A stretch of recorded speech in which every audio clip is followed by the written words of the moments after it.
Hello and a very good morning. You're watching Breakfast News on Rajya Sabha TV with me, Tina Jha. Let's start straight away with the headlines this morning. Centre seeks report from UP government over alleged migration of Hindus from Kairana. State government alleges BJP trying to polarize for political gains.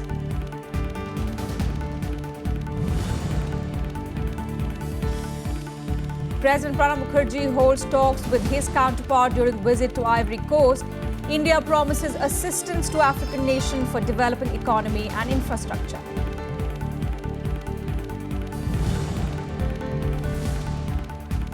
All states except Tamil Nadu on board to pass the GST bill, says Finance Minister Arun Jaitley.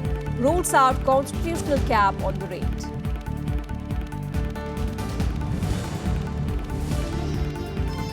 Heavy rain alert issued for Uttarakhand from today. Rains in several parts of northern India bring down temperatures.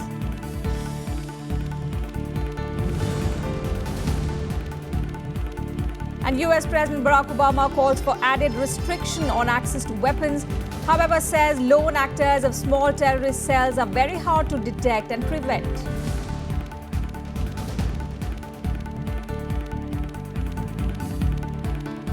Our top focus this morning is on the alleged Kairana exodus. The centre has sought a detailed report from the Uttar Pradesh government on the alleged migration of Hindus from Kairana in the state. The state government, however, has alleged that the BJP is trying to fan communal tension ahead of the assembly elections next year. The centre seeking a detailed report from the Uttar Pradesh government on the alleged migration of Hindus from Kairana village in the state. Chief Minister Akhilesh Yadav also briefing Governor Ram Nayak over the matter. He later alleged that the BJP is trying to vitiate the atmosphere in the state. जो लोग 15 साल पहले चले गए, 10 साल पहले चले गए, वो काम की वजह से चले गए, कुछ हमारी सरकार बनने से पहले चले गए, लेकिन आरोप ये कि समाजवादी लोगों ने हमने उन्हें भगा दिया। मैं समझता हूँ ये लोग साजिश कर रहे हैं, षड्यंत्र कर रहे हैं, चुनाव से पहले ये मुद्दा ढूंढ रहे हैं। मथुरा में कामयाब नहीं हो पाए, अब ये कैराना ढूंढ रहे हैं। The man who raised the issue of alleged Hindu exodus, Member of Parliament Hukum Singh, now says it was not a Hindu-Muslim issue but an issue of migration. He had last week released a list of 346 people and said they had fled Kairana, a Muslim-majority place in western Uttar Pradesh, because of threats and extortion. मेरी तरफ से कोई राजनीति नहीं हो रही। 2012 में विधानसभा का चुनाव हुआ था और 2013 में ये घटनाएं शुरू हो गई थी। अब 2013 में तो 4 साल थे चुनाव में, हम सोचे कि बैठते कि नहीं, जब हम 2016 में उठाएंगे इस बात को। 2013 में हमारे बयान और हमारे सभी लोगों के बयान असेंबली में होते थे। हम बार बार सरकार से मांग करते, सुरक्षा का इंतजाम कीजिए, गुंडों के खिलाफ कार्रवाई कीजिए। गुंडे और स्वच्छंद होते गए, उनकी संख्या बढ़ती गई, उनकी हिम्मत बढ़ती गई, उनको संरक्षण बढ़ता गया और जब आज पॉइंट ऑफ नो रिटर्न आ गया, लोग तो कहते हैं यू टर्न। मैं यू टर्न देने वाला नहीं हूँ, मैं सामने लड़ने वाला, फ्रंट पे लड़ने वाला हूँ। Even residents here say it is a major issue of law and order. ये हिंदू मुस्लिम का है या कुछ है, ऐसा कुछ नहीं है, क्योंकि यहाँ लॉ एंड ऑर्डर की सिचुएशन बहुत ज़्यादा ख़राब है।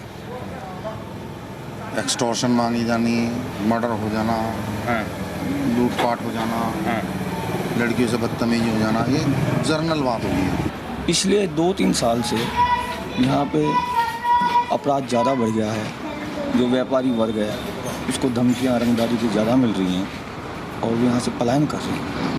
ये सर कोई सांप्रदायिक मामला नहीं है सर, ये एक दहशत का माहौल है। यहाँ पे ना कोई सर हिंदू मुस्लिम है, लेकिन सर यहाँ से व्यापारी जा रहे हैं। The Samajwadi Party government and the main opposition, the BSP, allege it is the BJP's attempts to create an issue ahead of the upcoming assembly polls. इसलिए लगातार इनका प्रयास होगा, क्योंकि ये विकास की दौड़ में पीछे हो गए और अच्छे दिन लाने वाले लोग अच्छे दिन भूल गए। इसलिए ये इनको रास्ता समझ में नहीं आ रहा है। ये विकास का रास्ता भूलने वाले लोग, ये वो लोग जिन्होंने न केवल उत्तर प्रदेश में बल्कि देश में समाज को बांटने की कोशिश की हो, वो लोग आज उत्तर प्रदेश में आकर के माहौल ख़राब करना चाहते हैं। मैं समझता हूँ यहाँ की जनता जागरूक है, समझदार है, वक्त आने पर इनको जवाब मिलेगा। यहाँ जबरन पश्चिमी उत्तर प्रदेश के कैराना क्षेत्र के कुछ लोगों का पलायन करने का मामला कुछ ही घंटों के अंदर मीडिया आदि में जबरदस्त गर्म करके फिर यहाँ पूरे उत्तर प्रदेश में इन्होंने ऐसा प्रचार किया जैसे वहाँ मुसलमानों ने ही हिंदुओं को जबरन पलायन करने के लिए मजबूर किया हो। इतना ही नहीं बल्कि इसकी आड़ में यहाँ हिंदू मुस्लिम दंगे फिसाद कराने के भी इनकी बहुत बड़ी घिनौनी साजिश थी, ऐसा अधिकांश लोगों का ये मानना है। The Congress too says the BJP is playing divide and rule. Communal forces को हावी करने के लिए तो भारतीय जनता पार्टी और नरेंद्र मोदी जी के सब पूरे प्रयास हो रहे हैं। एक तरफ वो विकास की बात कर रहे हैं और उसी मंच से उनके राष्ट्रीय अध्यक्ष और दूसरे मिनिस्टर वो कैराना की बात करते हैं, हिंदू मुस्लिम की बात करते हैं। तो ये कौन सी जुगलबंदी तो इनमें है कि आप विकास की बात करते रहिए और हम सांप्रदायिकता की बात करते रहेंगे। The Uttar Pradesh government has already ordered a probe into the alleged migration issue. The National Human Rights Commission has also issued a notice to the state government in this regard. Ravindra Singh Shioran's report in Kairana for Rajya Sabha TV. And coming back to the national capital, Delhi Chief Minister Arvind Kejriwal has targeted Prime Minister Narendra Modi after the president rejected the state government's bill that was intended to protect 21 Aam Aadmi Party MLAs from disqualification. The 21 MLAs were appointed as parliamentary secretaries by the Kejriwal government and now have been charged with violating Office of Profit provisions. Delhi Chief Minister Arvind Kejriwal accusing Prime Minister Narendra Modi of political vendetta. This comes a day after President Pranab Mukherjee refused to approve amendments to the Delhi Members of Legislative Assembly Act that would have protected 21 Aam Aadmi Party MLAs from disqualification under the Office of Profit provisions. Kejriwal claimed that BJP was scared of Aam Aadmi Party and unable to digest its loss in the assembly elections. Parliamentary secretary ना कोई तनख्वाह मिलेगी, ना कोई facility, ना कोई Perk, कुछ नहीं मिलेगा। ये साफ साफ लिखा है, नोटिफिकेशन की कॉपी है। अगर फ्री में कोई एमएलए स्कूलों का, अस्पतालों का, सड़कों का, बिजली का, पानी का काम कर रहा है, मोदी जी को क्या तकलीफ हो रही है? मोदी जी कहते हैं सोनिया गांधी पार्लियामेंट नहीं चलने दे रही बिकॉज उनको हार पच नहीं रही है। मैं मोदी जी से पूछना चाहता हूं कि आप दिल्ली सरकार को काम नहीं करने दे रहे, आपको दिल्ली की हार नहीं पच रही है। Kejriwal also questioned why parliamentary secretaries of other states had not been disqualified. पूरे देश में पार्लियामेंट्री सेक्रेटरी हैं और ये सारे पंजाब में एक एक पार्लियामेंट्री सेक्रेटरी को 1-1 लाख रुपए महीने की तनख्वाह मिलती है, गाड़ी मिलती है, घोड़ा मिलता है, बंगला मिलता है, लाल बत्ती की गाड़ी मिलती है। हमारे वालों को धेला नहीं मिलता और उसके बावजूद भी केवल दिल्ली के पार्लियामेंट्री सेक्रेटरीज को डिस्क्वालीफाई करने में लगे हुए नरेंद्र मोदी जी। बस सबको करो, करनी है तो राष्ट्रपति निर्णय नहीं लेते, ये कहने की बातें हैं। राष्ट्रपति तक तो शायद फाइल भी नहीं जाती हो, ये राष्ट्रपति के नाम से सारा काम होता है। ये निर्णय एमएचए का लिया हुआ है। The BJP retaliated quickly, telling Kejriwal not to question the credibility of President's office. You have certain political ambitions. Well, in a democratic country, you have every right to nurture your political ambition. No issues at all. But for God's sake, don't demean the credibility of the President of India, because at the end of the day, it demeans the credibility of democracy of this country. Don't demean the Election Commission. The issue gave much-needed ammunition to the Congress that is seeking its political revival in Delhi. नैतिक आधार के ऊपर तो 21 के 21 विधायकों को इस्तीफा दे देना चाहिए और दोबारा से चुनाव के लिए इन विधायकों को जाना चाहिए। 21 पार्लियामेंट्री सेक्रेटरीज पूरे देश भर में 1/3 एमएलएस को पार्लियामेंट्री सेक्रेटरी बना करके मंत्री तुल्य सुविधाएं दी जाएं। ये आज तक के इतिहास में किसी भी राज्य में 1/3 एमएलएस को पार्लियामेंट्री सेक्रेटरी बना करके मंत्री तुल्य सुविधाएं दी जाएं, ऐसा कहीं पे भी नहीं हुआ है। Through the bill, the Aam Aadmi Party government wanted retrospective exemption for parliamentary secretaries from disqualification provisions. The Election Commission will now take a final call on the disqualification of MLAs. The appointment of the MLAs as parliamentary secretaries has also been challenged in the Delhi High Court. Bureau Report, Rajya Sabha TV. And let's also get you some of the other reactions coming in on the Delhi bill. If the Election Commission recommends to the President to declare it an office of profit and declare the election null and void, and the President agrees with it, which I think is most likely because generally he doesn't disagree with the Election Commission, then their only recourse of these 21 MLAs will be to go to the Supreme Court. जो 21 parliamentary secretaries बनाए गए थे office of profit के अंतर्गत, उनकी membership को बचाने के लिए एक रेट्रोस्पेक्टिव इफेक्ट से एक बिल पारित किया था, जिसको राष्ट्रपति जी ने रिजेक्ट कर दिया, जिसके कारण दिल्ली सरकार की एक बहुत बड़ी नैतिक हार हुई है। पहले से तय था कि जो काम इन्होंने किया है ये बिल्कुल 100% गलत है। जहां मंत्री सिर्फ 7 हों चीफ मिनिस्टर मिलाकर, वहां 21 पार्लियामेंट्री सेक्रेटरी बनाने की क्या औचित्य है? आप 70 में से 21 पार्लियामेंट्री सेक्रेटरी बन रहे हैं। कानून ने जब ये तय करा 10% मंत्री होंगे, तो मुझे लगता था 1 या 2 बनने चाहिए थे, इससे ज्यादा नहीं बनने चाहिए थे। और कानून में कहीं लिखा भी नहीं था कि आप बना सकते हैं। तो इन्होंने जबरदस्ती की थी और उसका नतीजा ये इनको भुगतना पड़ा। It is not honorable president per se who has denied, who has refused or who has returned the bill. It is Modi government which has, in line with their earlier attempts, now decided to trouble us through this also. And news now about the long-pending GST bill. The NDA government has taken a step ahead in securing consensus on that crucial GST bill. In a meeting of the Empowered Committee of State Finance Ministers, almost all states are said to have supported the GST bill. However, no deadline has been finalized for its implementation yet. The goods and services tax bill seems to be on the right track ahead of the monsoon session of Parliament, with all states except Tamil Nadu supporting it. Virtually every state has supported the idea of GST. There's one state which has said that even though they have reservations on the GST, but they have how to make it implementable from their point of view, that is the state of Tamil Nadu. They have offered a few suggestions. The finance ministers of all states met in Kolkata on Tuesday. The meeting of the Empowered Committee of State Finance Ministers was aimed at bringing consensus on GST. 22 states were represented at the meeting by their finance ministers. West Bengal Finance Minister Amit Mitra chaired the closed-door meeting. The timetable really is that we will try our best to see that the constitutional amendments are approved in the monsoon session, and therefore by the end of the year we must have the CGST and the SGST legislations in place. Thereafter, the IGST legislation would require to be passed by the centre also. However, no deadline has been set for the implementation of GST, which aims to subsume a string of state and central level levies. The government had earlier targeted to roll out the nationwide single tax regime from April 1st, 2016, but the constitutional amendment bill on GST is stuck in Rajya Sabha due to opposition by the Congress party. Bureau Report, Rajya Sabha TV. And let's listen now to some of the other reactions coming in on the GST bill.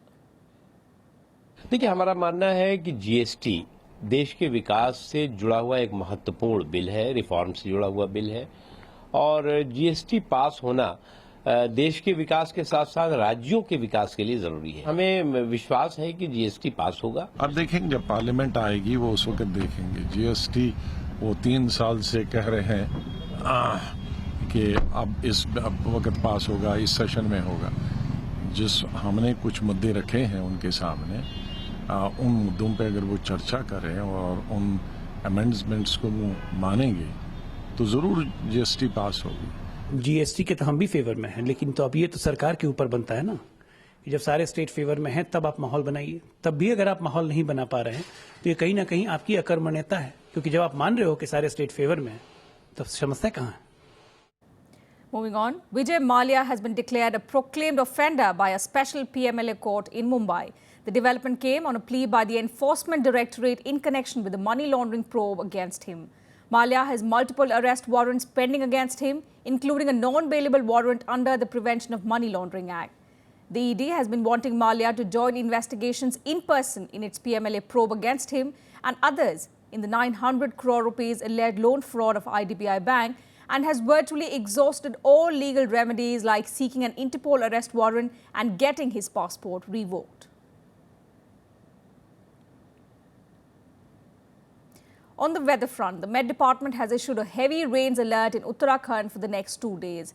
Heavy rainfall is likely at isolated places in the state, especially in Uttarkashi, Tihri, Dehradun, Almora, Nainital, Champawat and Pithoragarh districts in the following 2 days. The lower and mid-hills of Himachal Pradesh also experienced rain, while the Met Department issued warning of thunderstorm and squall in mid and lower hills of the state. After its delayed arrival in Kerala, The monsoon is now expected to hit Maharashtra only after the 16th of June. Meanwhile, in the national capital, mercury hovered near normal levels, but high humidity, up to 74%, troubled the residents. The city had a high of 36.3 degrees.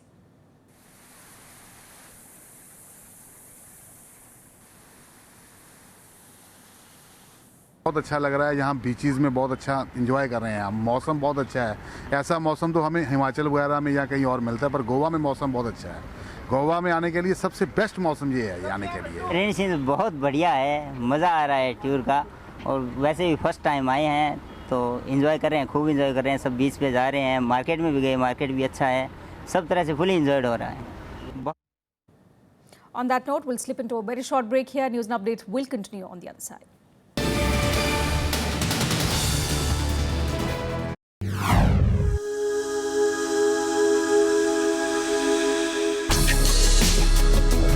Tales that inspire. Stories of social change. A salute to diversity. Promoting public discourse.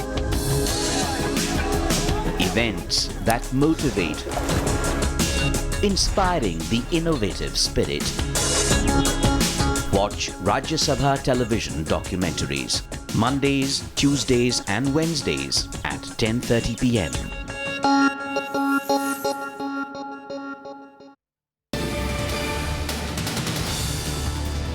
Thanks for staying with us on Breakfast News. News now from the diplomatic front. President Pranab Mukherjee is in Ivory Coast at present as part of the Africa outreach initiatives. He met his counterpart there, during which both nations vowed to support one another in developing economy as well as infrastructure. The visit also witnesses the reopening of the Exim Bank in Ivory Coast after the civil war. President Pranab Mukherjee received a warm traditional welcome as he arrived at the Ivory Coast on the second leg of his three-nation Africa tour. President Mukherjee was received at the airport by his counterpart, President Alassane Ouattara. President Mukherjee held bilateral talks with his counterpart and delegations where both nations agreed to share their respective resources for the development of its people.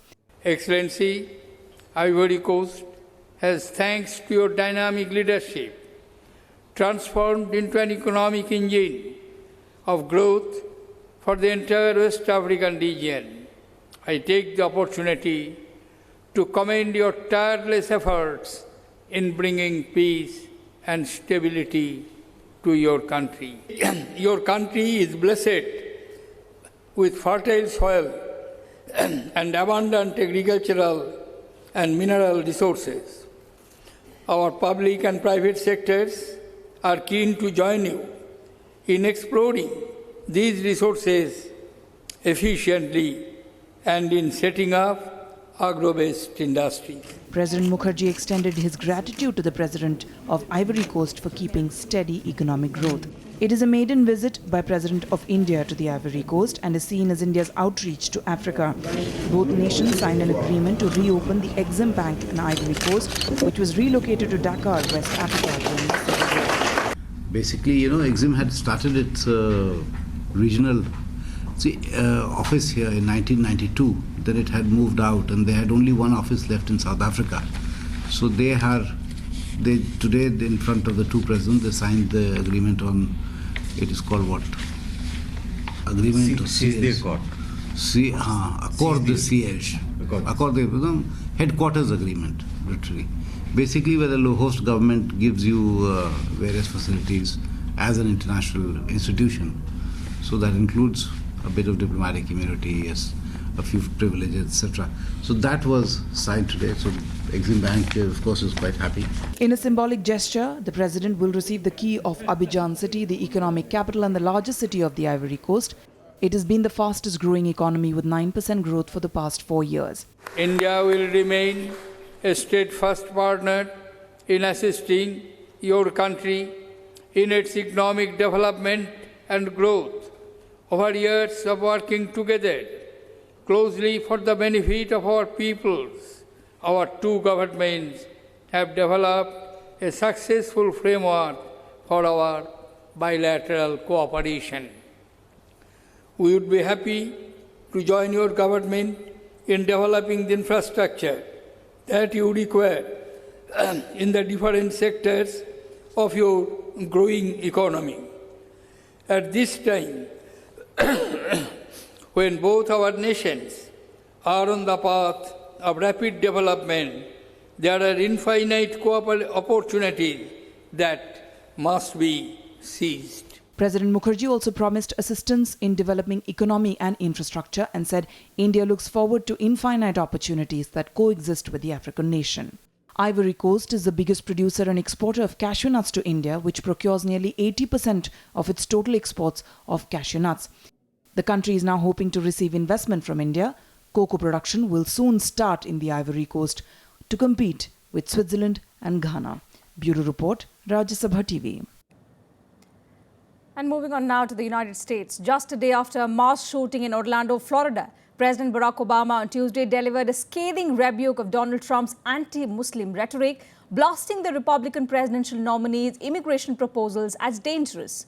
Obama also urged lawmakers to place added restrictions on access to assault weapons to prevent attacks like the one that killed 50 people on Sunday. After meeting security advisors at the Treasury Department on the Orlando shootings, President Barack Obama quickly pivoted to lash out at Donald Trump's proposed Muslim ban. We now have proposals from the presumptive Republican nominee for President of the United States to bar all Muslims from emigrating to America. We hear language that singles out immigrants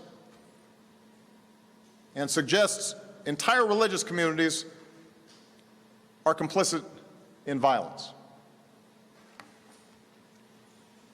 Where does this stop?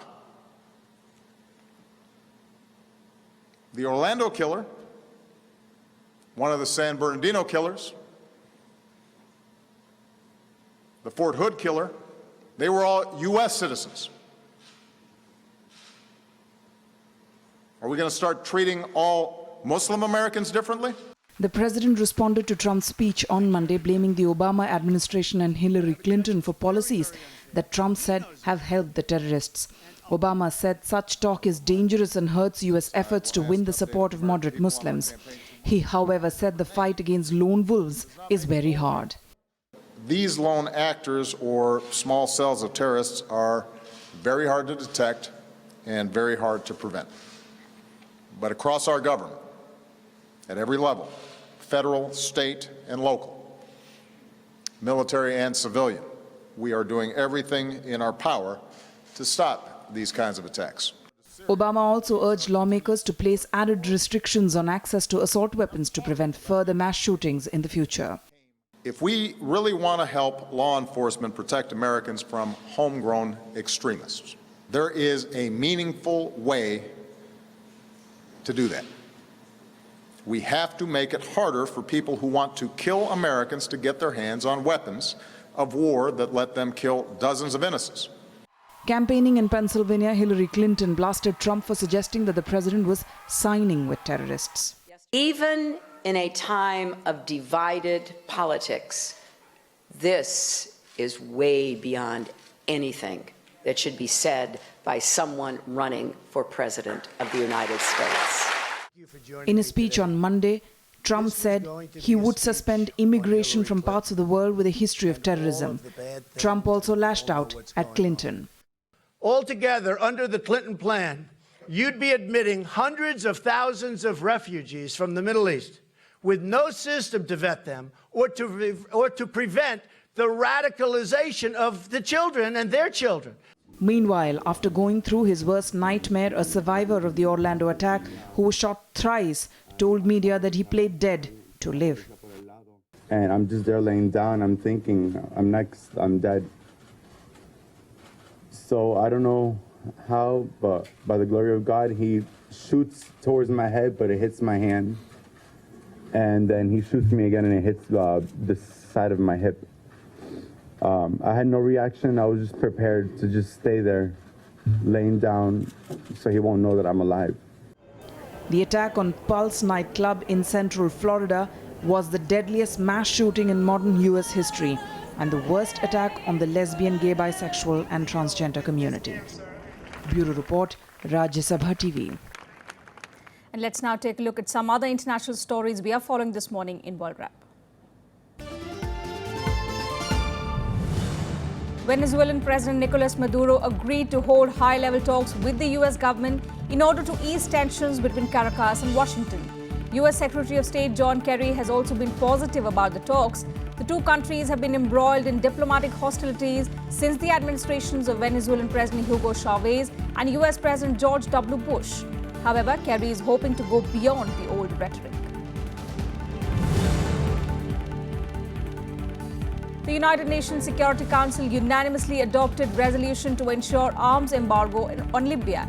The UNSC has authorized a crackdown on arms smuggling in the high seas of Libya by allowing the inspections of vessels for illicit weapons. The Council resolution expressed concern that arms and related material are being used by terrorist groups operating in Libya, including the so-called Islamic State.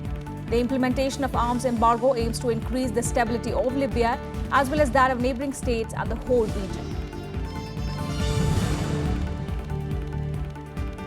Suspended Brazilian President Dilma Rousseff said she will write a letter of promises to the Brazilian people to be carried out in an eventual return to government if she manages to escape impeachment. The letter would be sent to movements Fearless People and the Peoples of Brazil, which have led recent protests against the interim president Michel Temer.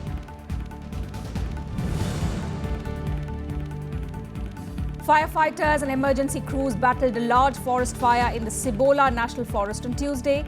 Planes and helicopters dropped fire retardant and water over the fire and flames which were rising up over the high tree tops. The fire has claimed around 30 acres in the Manzano Mountains.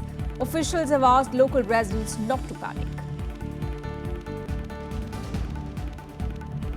And over to some sports news now. India and Zimbabwe will clash in the third and final ODI at Harare today. With the series already pocketed, the visitors would look for a third successive whitewash. Indian skipper Mahendra Singh Dhoni also gave hints on changes in the playing 11 after 2 easy wins. Dhoni said the changes are likely in the Indian batting order as only the top 3 batsmen have got substantial time in the middle. The series has been a lopsided affair and fans of both teams will hope for a closer contest at the Harare Sports Club today. The one-day international series will be followed by 3 T20 internationals at the same venue. A win today will give India a third successive series clean sweep after the triumphs in 2013 and 2015. And India muffed chances galore before a deft deflection from Nitin Thimaiya enabled them to pip South Korea 2-1 in the 36th Hero Champions Trophy hockey tournament on Tuesday. At the Lee Valley Hockey Centre, India's domination earned them the lead through the day's captain SV Sunil's 39th minute goal. South Korea equalized through brisk counter in the 57th minute, only for Thimaiya to reclaim the lead within 30 seconds with a fine deflection on Talvinder Singh's diagonal cross from left. The narrow victory ensured India stayed in the hunt for a medal in the Champions Trophy. India now has 7 points from 4 matches going into the last league fixture against world champions Australia on Thursday. Talvinder on the reverse stick across it comes, and would you believe it? Korea having got themselves back on level. And that's it from us in this bulletin. Thanks for your time.